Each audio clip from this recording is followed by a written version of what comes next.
every decade I think, oh, this is the best decade of my life. Oh, this is wonderful. Yeah, and then I get to 40 and think, no, this is great. This is the best. Then at 50, I'm thinking, oh, no, this is wonderful. 60, on my 70th birthday, thinking I am fitter, I am sharper, I am free, I am woman. Welcome to Your Second Act, the podcast that proves that life doesn't have to end at 40, 50, or even 60, because when it comes to living your best life, age is just a number. Hello, everyone. Welcome. It's Michelle, your host. So glad you've tuned in for another inspiring episode. Now, before we get into that said episode, I just want to quickly say thank you to all the wonderful ladies who have joined my new Facebook community group page called Embrace Your Second Act for Women in Their Midlife. I absolutely love growing this community. I love the fact that you're all commenting and giving each other advice because it's exactly what I wanted. I've been wanting to do it for quite a while, and now that it's kicked off, it's gaining momentum, and I'm just loving everyone's feedback. So thank you so much.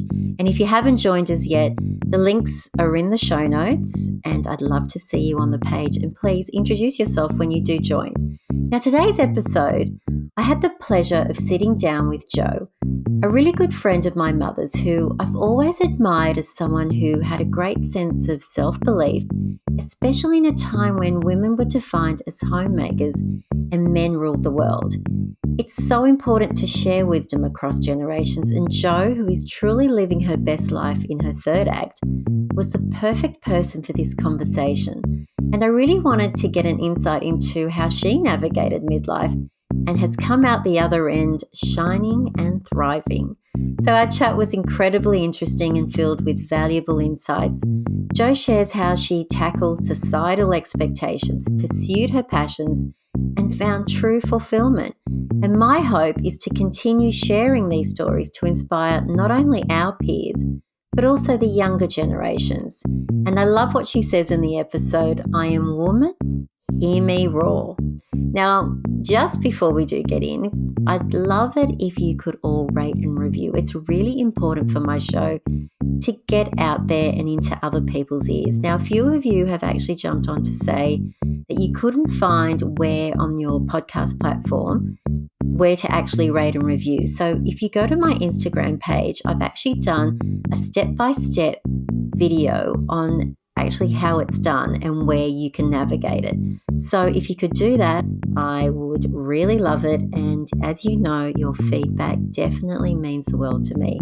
So I really hope you enjoy today's episode with the lovely Jo. Hi, Jo. I'm thrilled to have you here on the podcast. I've known you for most of my life. And when I was thinking about bringing on a lady who has gone through midlife, I actually thought of you. Because watching you, I've always admired you and you've done a lot in your lifetime. And I thought this is a person that I want to bring on the podcast to get an insight into my future of what midlife is going to be all about. So welcome to the podcast. Oh, thank you, Michelle. That was a beautiful introduction. I don't know if I deserve it all, but thank you. Of course you do. So as you know, this podcast is dedicated to women in midlife, highlighting, our stories, our experiences. But I really sometimes think it's a stage in life where it is really exciting, but it also can be daunting. And I think bringing on someone like yourself to ask the questions about how did you navigate midlife, I think is going to be really interesting for the audience to hear. So I'm going to start with, what were the standout moments and your experiences? Like, what defined your midlife? This sounds really cheesy and corny, Michelle, but it was with the birth of my first child, which was a female. And I remember at the time, I suddenly, it was like I had this incredible insight into how absolutely incredible women are. And I thought, we create.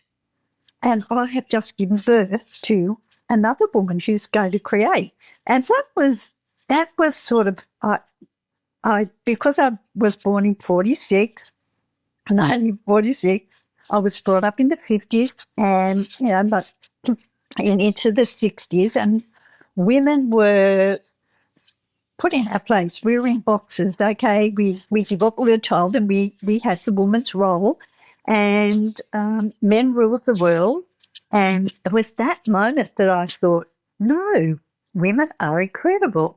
And I sort of was busy having my 2 kids, and I was busy, but it was always in the back of my mind, and I was always searching and thinking, my husband goes out to work every day, but my life was centered around looking after my children, keeping a nice house, making sure my husband had nice clothes, fresh, everybody looked good, cooked and cleaning, as all of my peers did. But I always thought, there's got to be more.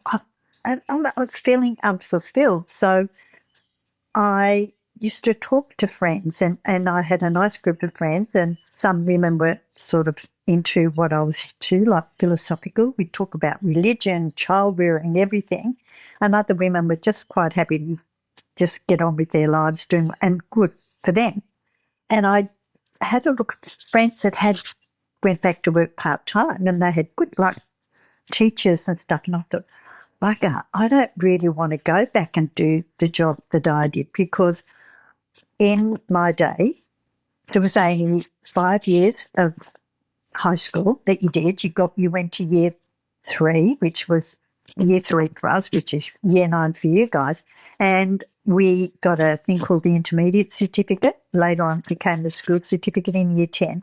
And then you went on to year 11. You did your high school certificate or leaving certificate, and then you went off to uni or teachers' college, whatever. But I left it up to the intermediate certificate because my friend's mother was a hairdresser, and she was getting a job as an apprentice hairdresser.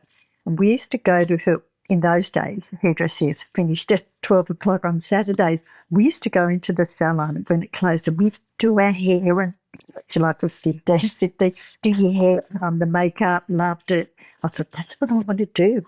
I want to be a hairdresser. And so don't know if Mum and Dad were terribly pleased with it, because I just went out behind their back and got an apprenticeship. And I heard Dad saying to Mum, look, she can always have her own business when she gets her apprenticeship. Got it. And of course, apprenticeship money then was nothing. So Mum and Dad still had that to support you. Yeah. But I kind of realised very early on in the piece of my apprenticeship that women, and particularly in those days, women used to have weekly appointments, and there were a lot of women came along to be touched physically, like we used to massage their hair and stroke their hair and do everything, and to be listened to. They wanted to talk. And I tweaked on that really early, and I thought, you know what, I'm here to massage, to stroke, and to listen to these people. But it was hard work. You're on your feet every day. You worked all these odd hours, and I had kids, and I thought, I don't want to have to go back to working Thursday night and weekends when I've got the kids, and it's bloody hard work. You're on your feet all the time. So anyway, that was that bit. And another friend, very close friend, found out through contacts she had a sister that was a lecturer at the University of Melbourne about these consciousness raising groups. Remember, this was very early. Wow. Even back then. Gee, that's incredible. Well, yeah. And, women must have had these thoughts. I remember my sister having talked to my dad was sort of like an army person, and she'd been through the army. He used to say, hold yourselves upright, hold your stomach in, don't slouch, and all this is slouching. And so I've got great core muscles today, because Dad said. And my sister used to say, you're not, because she was quite a bit older than me, you're not holding your stomach in. And she'd say, look around you. Is there any bloke out there holding his stomach in for me? No, I'm not doing it. But see, she was like, even way back then. But anyway, getting back to the consciousness raising group, you went there, And we were in our early 20s. Now, all these women that we educated, we thought they were old. They were in their 30s and 40s. But we talked about stuff and about patriarchy and society and women and whatever. And I got really involved with, the marches to the steelworks and women's rights. Really? So are we talking in the 70s now? Yeah, because I had two kids, very early 70s. But we were thinking about, this was in the 60s, we were thinking about this and with the Vietnam marches and stuff. But yeah, so I did that. And these women, and I'd say, I don't feel fulfilled. I love my husband, I love my kids, but just something, I just not using the brain. And so they said to me, you can go back and do your HSC in tax. And I hadn't even thought of that. Oh, yeah. I've got kids. And they said, well, we'll mind your kids. Like, these were doctors, solicitors. And I thought, yeah, in your dreams, how are you going to mind my kids with your... But it's just that they said that. Yeah. And support. I had a really great mum and sister and my mother-in-law. And although my mother-in-law didn't look after the kids when I went to uni, but she did when I started work. No, she was good stick. And so they looked after my kids while I was in. Mum and Dad would come in every day and look after the kids. And Mum, it was great. Mum would do her washing, Dad would take the kids for walk. There was a cook meal. They were super. Fantastic. Yeah, they were. And so I got my HSC and I went to uni. When I was in TAFE, I kept thinking, I'm so lucky. I wonder how many other young women out there haven't got the support I've got. So we formed a committee and we got a childcare thing going in conjunction with the university, and it's Kids Uni, and Kids Uni is still going today. I never had to use it. I never ever had to get on it. So you were the one who started it. Well, no, me and other women. That's amazing, Jo. Yeah. Oh, well, no big deal, because they did the hard work. They were on the committee and stuff. But I was the one who said, why isn't this a place for, And, so then I went to uni And Jo, back in those days, when you went to uni, were there many women of your age doing a degree? Yes, because it was when Whitlam had first come in, just got in, and he said, no university fees, everybody has an equal right. Because in my day too, if you were just a working class kid and you didn't win a scholarship, and the people that won scholarships to uni all went into teaching because that's where the scholarships were, your parents couldn't afford to send you to uni. And so suddenly, all these women with like-minded souls like me who could have access to university, and they brought in a thing called adult entry. So you could go along and you could do a series of tests, I guess, and stuff and write essays, or you could do it the way I did it, doing your HSC, and go to uni that way. And so the was open. There was, women going to university, and men that had done apprenticeships that had to work. A lot of working class kids, a lot of working class people went, and young people, and it was fantastic. It was really good, and it was funny. There was a girl from school, Michelle, that I knew very well, and so she was a single mum, and so we said, I wanted to mainly do philosophy and English, sociology, that sort of stuff. And she was hell-bent on doing psychology. So we figured out, she said, I'll do philosophy with you if you do psychology with me. And I said, done deal, because if our kids are sick, one of us takes notes and then we sit with the other and go through the notes. So it's kind of like they haven't missed out on that lecture. Smart. Yeah. But in my day, you had to be interviewed by the faculty to see if you were acceptable to go into psychology. And I suppose they had to. They had this big influx of all these people that were coming in. And I remember saying to one of the lecturers, he said, why here? I said, look, be perfectly honest, I thought, I'm not going to bullshit. I don't even care if I don't get into this course, really. Yeah. I just made a pact with my friend and we had a deal. So I said, look, I'm here because my friend, who's a mum like me, we thought we could share lecture note, blah, blah. And he said, well, that's smart. And I said, to be quite honest, I think a lot of people do psychology to sort out their own stuff, okay, because they've got stuff. And I said, so there you have it. And I thought he'd say, well, see you later. And go, oh, my God, you're just the sort of person we want in this. So I got in. And I ended up majoring in that, yeah. In psychology. Fantastic. And I did my philosophy, which was wonderful. But I remember my tutor in first year saying to me, look, because I loved it and I could even do formal logic, even though I couldn't do maths. I still don't like math, although, yeah, maths are okay now. And she said, I've got a doctorate, PhD in philosophy. And I went, way to go, girl. She was so young. She said, and the only job I could get before I got this job, and it was only tutoring, she said, was in the male, criminal males. Oh, really? Yeah, there's no jobs for philosophers, really, only in academia. And so she said, and I said, well, I want a job. I've got kids. I've got a husband. I want a job. I don't want to work in a mail room, whatever. So she said, just on the QT, she said, listen, I'd stick with psychology as a major if I was you. There's more work out there. So I did psychology and education and ended up doing a dip ed as well as my psych degree and got into education that way. So how was that for you?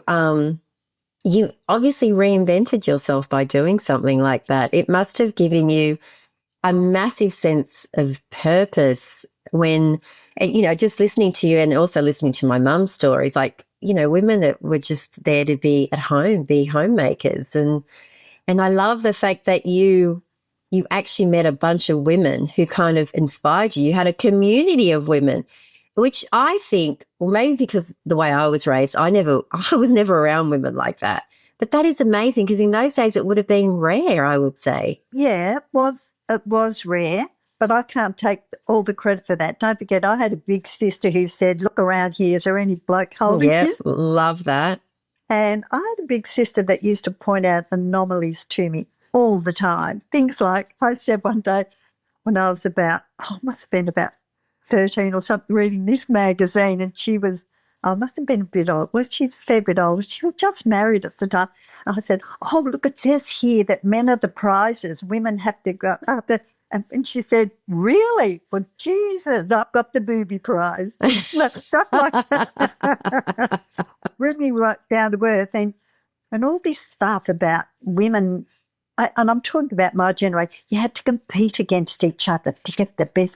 And she kept saying to me, we don't compete with each other. We are each other's resources. You don't have to compete with other women. We're all wonderful. And, if men feel like a man, whatever. And so don't forget, that also seeded me. And I used to talk to her and that, encouraged me to go out and find this group of consciousness raising people. That was when Germaine Greer was big. But I've got to tell you, men, they were brought up in the same era. They became very, very threatened. For sure. By strong women because it's anything. You run the world, you run the politics, you run everything. You get a bit threatened to think you're going to get this gobby female who's going to maybe take a bit of what you've got. Yeah. Yeah, still a bit the same. So your husband, Phil, how did he react to you wanting to study? I didn't mind with the study because he was quite happy to think I was going to go out and get some work, not in a horrible way, but he didn't like me being a lot more independent, a lot more forthright in my thinking and pointing out anomalies. He was threatened by that.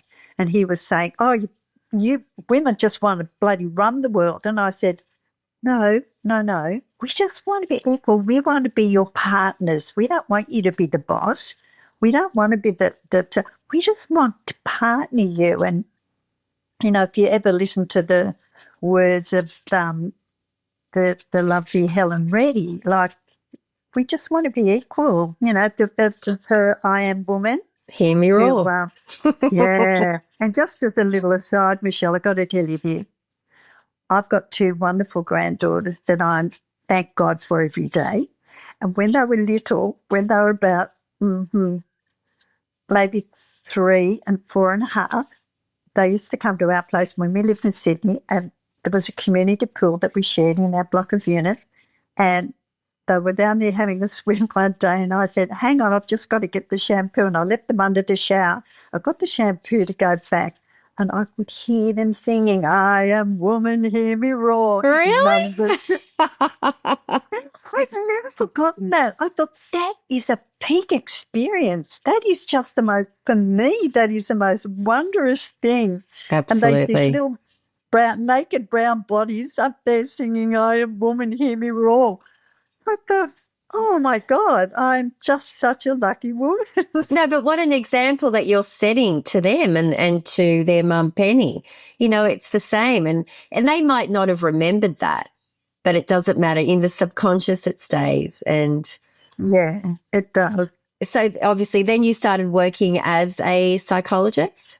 Yeah, well, I was with the education department. I had my name down to be a full-time teacher, and they said, well, bring you in, you can do some part-time teaching first. I had a friend who worked in TAFE, and she said, oh, God, we want communication teachers. Can you come in and do some part-time work? So I did, and I had some part-time classes in communication. That was good. Teaching adults is really cool. And so then I got a job with the business department teaching business psychology, organisational psychology. And that was great because Socrates always said, if you don't have to tell adults, the adults have got all this information and all this learning, all this good stuff inside them that they don't realise they've got. All you have to do is ask, questions like Socratic question. Well, what did you think? Or what do you think would happen? And what does that mean to you? And pull it out. So adults, that was the most enriching thing to teach adults. So I knew some of the counsellors there, and the guy said to me, listen, we're recruiting. There's going to be a recruitment drive. Keep your eye on the TAFE had a sort of like a gazette, the TAFE Gazette. Keep your eye on that, and outsiders can go for it. So I did, and I applied, and I got in as a counsellor. Ah, fantastic. Yeah, because you prospective students came to see you to see what they could do in TAFE. Students came to see you to tell you what hassle they were having in TAFE, or a lot of personal hassle. And teachers used to come and see me for, Jesus, this class of students I've got. And also they had problems in their marriage and whatever. It was really great. There was lots of stuff there to work with, and they were wonderful. And I also asked, we used to run training groups and train, and stress management. We'd write programs and teach teachers and students and study school. A whole lot. It was just a great job. Yeah. Wow. I loved it. And you did that well into your midlife? Oh, God, yeah. I did it till I was nearly 60. Oh, okay. And I did partway through, I was lucky enough to be trained by a Canadian group from Calgary University. It was called suicide intervention. It was like suicide first aid or intervention. And they trained us to train groups of people how to be alert for signs of suicide and how to intervene when you see that. And then later on, they asked me to do a train the trainer, so I could train other people to train other people to train groups. So that was great. So I ran those groups, and I actually used to go to Canada annually to Banff, which was very nice, to big conferences and learn new skills. I actually got to work in Hong Kong and all over Australia, places like Alice Springs and Emerald and North Creek, places that I'd never go to unless I was being trained. When I knew I had to retire, because Phil had been retired for about, 8 or 9 months. He said, I've had enough. This is good. We can live comfortably now. And I didn't know how to stop, but there were quite a few young married people who were doing counselling part-time, and they really needed or wanted a full-time job. And HR rang me one day and said, "Do you know you've got so much long service leave? You've got leave you've never taken.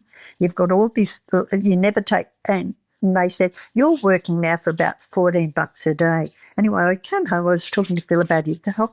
Just bloody retire. And there was a young guy who worked for me. Now I knew he was married. He really desperately wanted full-time work. So I thought, give it to somebody else. This is not fair. But I still had that bridge of doing my suicide intervention training. So I still had that bridge. So I didn't give it up cold. And I did that till my first granddaughter was about, and that's when we moved to Sydney to be closer to Penny so that I could help her. And so I think she was about maybe 2 or something. And then I just said to them, "I can't do this anymore. I might come back later, but I'm not going to do that anymore." So I was a really hands-on grandma, or nonna, as they call me. Yeah, and so it's a really hands-on, and that's just been a wonderful part of my life. And I'm really grateful to my daughter for sharing her kids with me because it's wonderful. Well, it sounds like you've had a really lovely transition into each sort of stage of your life because, from being raised to basically you're meant to be a homemaker to then working out, well, no, there's more to life.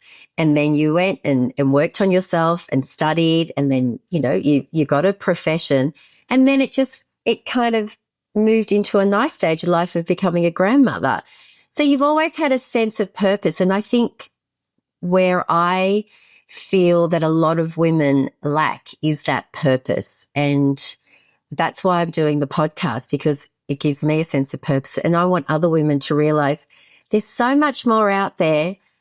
And you can gain that sense of purpose because you don't want to be lost. You don't want to feel like, well, is this it? Is this the rest of my life? But I love your story that there were women back in those days who had worked it out, who had thought, no, there's more to life than just, raising my kids, looking after my husband. Because I find it amazing when I was working at AMP, my boss back in those days was a lot older than me. And he said, "Oh, I met my wife here, but the minute we got married, she had to stop working. She wasn't allowed to work." Yeah, that happened. That's in the banks. Yes. In the banks. Yeah, it happened. Something. Yeah. So it's amazing how far it's come. But I admire women like you, Jo, because, you helped women like in our generation to actually have a freer, a better road. Because imagine if you hadn't have stood up and said, "No, I want more for myself," we might all still be back there. Well, really, we stood on the shoulders of other women back into the last century because Phil's great-grandma, because it was Grandpa's mother, she was a suffragette. Those women suffered. She was a suffragette in England. Those women suffered. And so women after them, we stood on their shoulders, and women who went into the factories in the Second World War, Rosie the Riveter and stuff, and they stood up and they started to find out about what women can do. So, and these wonderful women that I met in these conscious association group, we stand on the shoulders of those women. I was just lucky enough to be there and have a big sister who planted a seed and to have that wonderful thought when I had my Paved child. the way, yeah. Yeah, they paved the way. And life, Michelle, for women of your generation, which are wondrous, wondrous human beings to me, it's wonderful. And life for me, every from when I was about 30, every decade I think, "Oh, this is the best decade of my life. Oh, this is wonderful. Oh, yeah." And then I get to point and think, "No, this is great. This is the best." Then at 50, I'm thinking, "Oh, no, this is wonderful." 60, I remember on my 70th birthday thinking, "I am fitter, I am sharper, I am free, I am woman." And yeah, so it's good. Old age is getting older. It's good. And I still have to, when people say, "Oh, yeah, for the elderly, you've got this," and I think, oh, shit, I'm the elderly. Yeah, okay, I'll cope with being the elderly. That's cool. Yeah, yeah, I know that's quite confronting because we don't see ourselves like that, do we? We think of our grandparents being that age, and then all of a sudden you're there, and it's like, oh, okay. But the narrative has changed. We live longer. We look after ourselves. We have education, and yeah, absolutely. So it sounds like you had an amazing second act in your life.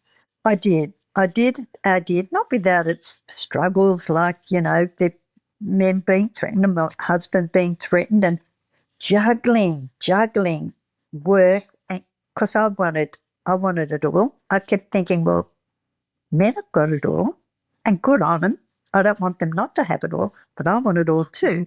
So I wanted a job. I wanted the independence of my own money. Well, it wasn't my own money. It went into the kitty, but still I was contributing.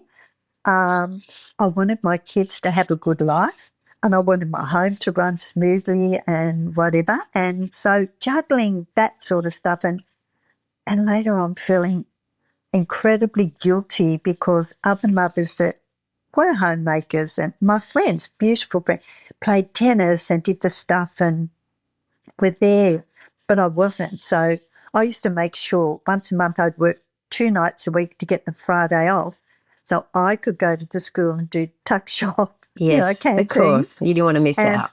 I didn't want my kids to miss out and I would do, and then the afternoon I would do reading in each one's class just to let them know that, okay, I was a mum doing all the other stuff, but I was their mum and I was there for them. And but the guilt, and I think working mothers do carry guilt. Well, 100%. Do you think that women felt threatened by you in those days because you were working and a lot of them weren't? I don't know. I don't know if they felt threatened. I guess sometimes well, maybe they felt threatened. I never felt like women felt threatened, but some would say, some just kind of never got it and said to me, oh, I don't have to work because my husband, we're financially, we have, and they had heaps of stuff. So I didn't have to, but I chose to work so that I could give my kids a better life. But they'd say that. And in retrospect now I think, oh, they might have felt a bit threatened by that. They would have. They would have. I never felt threatened. I never felt that. Well, you did it for yourself, didn't you? It's not like you did it to say, hey, look at me. But I really admire that because it takes a lot. And when you have young children to say, I'm going to commit to full-time study, that's a lot. I mean, I don't think I could do that. I mean, I shouldn't say I couldn't, but I think if it's something that you really want to do, then you'll do it. But I'm sure you've had such a big influence on your gorgeous daughter, Penny. Having a mother that's strong and has stood up for what she believes in is such an amazing role model. Do you think that she's also, obviously she's been influenced by that, and do you think she's also passing that down to her girls? Yeah, and I did say to both my kids in the past, look, I'm really sorry I wasn't there all the time and I wasn't the perfect mum that you deserved. And they both said, and my son, of course, being an idiot, oh, no, you were the perfect mum. Oh, bless him. But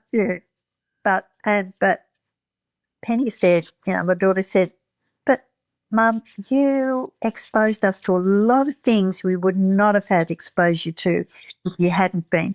And she said, you really helped us through our education. She said, even when we were at uni, you could proofread and go through things and say, well, that doesn't make sense, or this or that. So she said, yeah, okay, you weren't there all the time and other kids' and I could never get into the making the Easter bat. She said, making Easter bats and stuff. Well, you can't like be that. everything, can you?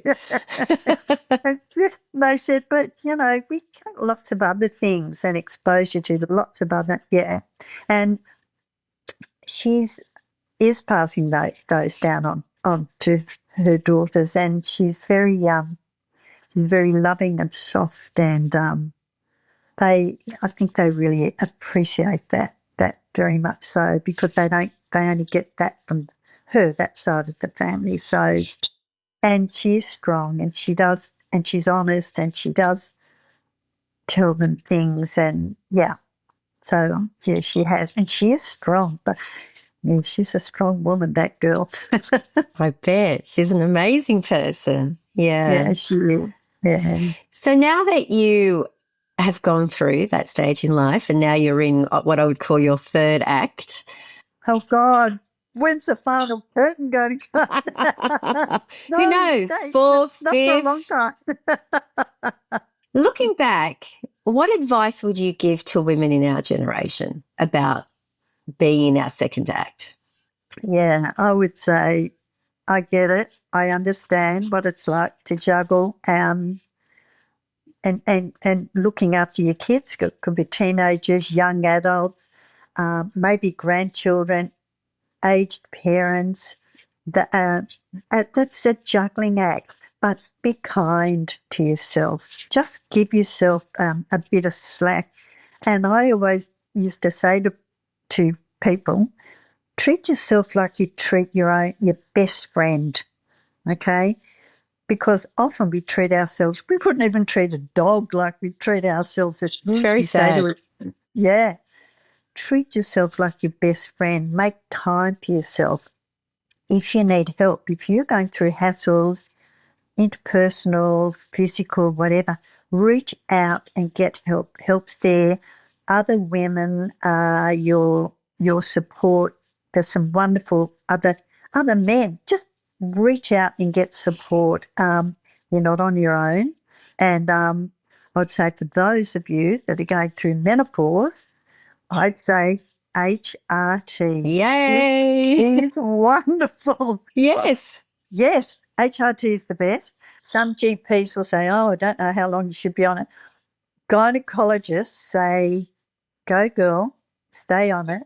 I've been on HRT now for 27 years and I've never looked back. Yeah. Oh, wow. That's amazing because I've just started on HRT and I had that old mindset of, well, if you don't need it, you shouldn't use it. But now with all the research, it's like, no, you need it. So it's great that you're still on it because I know Mum stopped taking it probably more than 10 years ago because she had that fear of breast cancer and whatever else.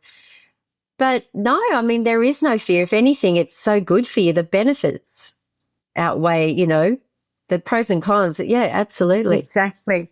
And just things like the guy that put me onto it was a Professor Wren who was in Edgecliff, and he said, a little bit of estrogen, because I'm on a very weak dose now, but it doesn't matter. Got me through that, the sweats, the mood swing, da. I'm on this very low dose because he said estrogen keeps telling each cell in your body to keep dividing. He said you never get a dry vagina, which at the time I thought, who gives a shit about that? But now, yeah, we just don't get a dry vagina. He said, and my mother had terrible osteoporosis. I got osteopenia. It helps you to stop that, just the osteoporosis. He said it's also good for your brain. And when this that big study came out of America, and I was shocked, horror, oh God, nobody's got to be on HRT. I went up to see him and said, oh, no, I've taken myself off. And he goes, why? And he knew that I'd done research at uni because I love research. And so he showed me the study. And it was actually not a good study. It was quite flawed, really, because the study group were American women all over the age of 60 that are on HRT for varying amounts of time. They were overweight and they drank alcohol quite a bit. And it was a two-tailed T-test, and it was you had to get over and above 6. Well, this was just on 6. The statistics, I can hardly remember statistics myself these days, and so it wasn't even that great. It didn't conclude, conclusive, but it wasn't. And he said, I've just had one of my patients ring me. He said, she's 87. She's been on this for about 20 years or more. And he said, sharp as a bell. And she rang me up to say, look, should I go off now with all this hoo-ha? And he said, well, it's up to you. What do you think? She said, no, I feel so good. I'm not going off it. And she was 87. Yeah, there you go. Yep. HRT. Absolutely. Yeah. And the fact that it keeps your mind alert. Yeah. Yes. Because the rate of dementia is very, very scary. And there's research that's gone into the fact that if you do take it, it actually helps. It does. Yeah, yes. With that side. So of not getting it, which, I mean, it's probably only a small percentage, but if it's only a small percent, it doesn't matter. It's better than nothing. It's better than, yep, definitely. Yeah, keep on. So that's my take. Yeah, exercise, diet, HRT, you can't go wrong. Yeah, absolutely. And I think female friendships, the older we get, are so important. And you and my mum have such a lovely friendship. And my mum, she has said, Jo is a person that I can absolutely say anything to. She's so positive. She picks me up when I'm down. And I don't think a lot of people can say that about other women. And you've always been a very positive force in my mum's life when she's had a lot of adversity. So thank you. I want to thank you for that because, female friendships for me, they are so important. I have wonderful, wonderful friends. Yes. And cultivate them. Like, it's hard. When you're busy, you haven't got time or whatever. Make just one phone call, even if it's every couple of weeks. Cultivate because they are the most wonderful, they are your rocks. That they are just, they're brilliant. And your mum is my rock. I can say anything. We can talk to her about anything. We laugh about our adversities. We can laugh about what happens, all that. And she's so open and loving and... She's a good egg. Oh, she's the most wonderful. She'd give me a kidney if I needed it. She probably would. She would. She's just a great woman, Michelle. And that's why you and Gabby are beautiful women, because your mum. Thank you. Yeah, thank you so much. She's been an amazing role model, my mum.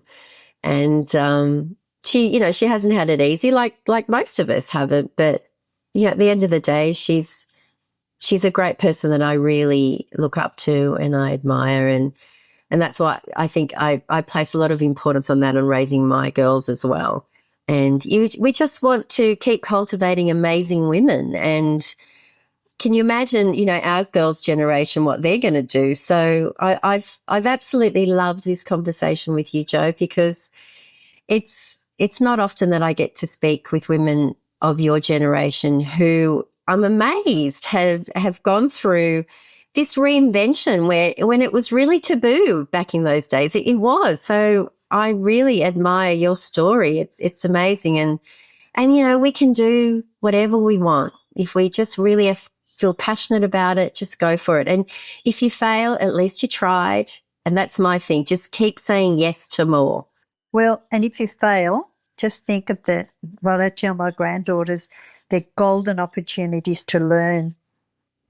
So failure's not bad. It's a golden opportunity to learn. And we all fail, and that's how we learn. Yeah, yeah. So now in your third act, what are you looking forward to? Well, I've got a great life. I've got, we go, and your mum, we go to University of the Third Age, Year 3A, and we have lectures on lots of different things. I'm very interested, and they have philosophy. They have philosophy groups. They have current affairs group. I'm very interested in current affairs. Got very interested in economics, which is hysterical. Yeah, and a bit of science. Very interested in Einstein and that sort of stuff. All through UA3. So, intellectually, cognitively, we keep active there. I have a great bunch of women friends, and your mum was with him yesterday. I'm pulling her into playing mahjong with us.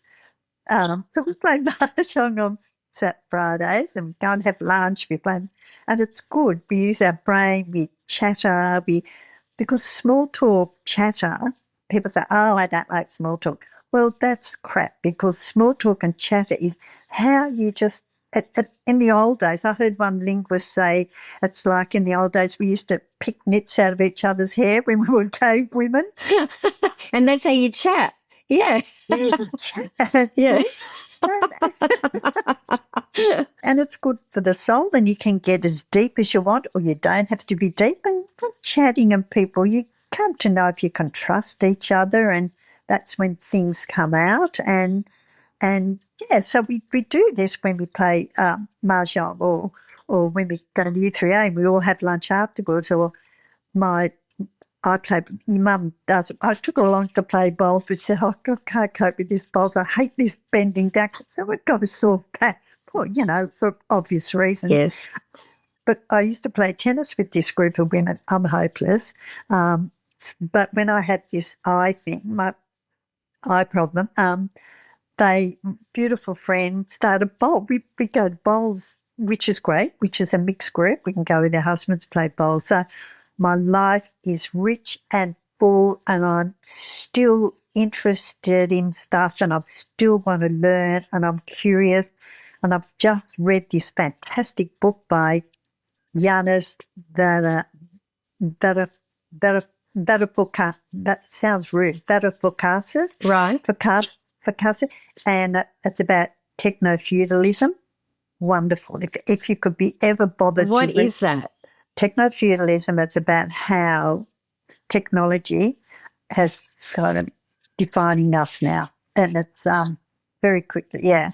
But it's interesting. And I love stuff like that, and I'm interested, and I all the time telling my grandkids about social media and those sorts of things. So, yeah, don't be frightened of old age. No, because it's no. pretty amazing. Yeah. A psychologist said to me the other day, the way to stay younger is to remain curious. And those words have not left my mind. I thought, that's right. Good. And it is. And curiosity, it's wonderful because it's entertaining, it's interesting, and it's you can share it with your mates and talk about stuff, and your mates who don't want to hear about that or not, and that's fine too. You talk about whatever they want to talk, but curious about the world, about the universe. Yeah, it's good. Well, Jo, I like to always end my episodes with the same question, but with yours, I'm going to alter it a little bit, because I usually say, what's something that you have now in your second act that you never thought you'd have in your first? But I'm going to move it, and I'm going to say, what's something that you have now in your third act that you never thought you'd have in your second? I guess it's a freedom. It's a freedom to do. I'm not constricted by any boundaries. And when I say constrict, I loved work, but my life was constricted to that. My work, I love my family, and I love being a grandma. But now I have no constrictions, really. I read what I want, because, I had to read reports and psych journals and stuff when I was at work. Now I read whatever I want. I can go and read stuff. I can read thrillers and whatever. I now have the economic security, and we can travel whenever I want to. I can help my kids out and do stuff for them. But it's freedom I didn't have in my second act that I've got now, and a comfort, and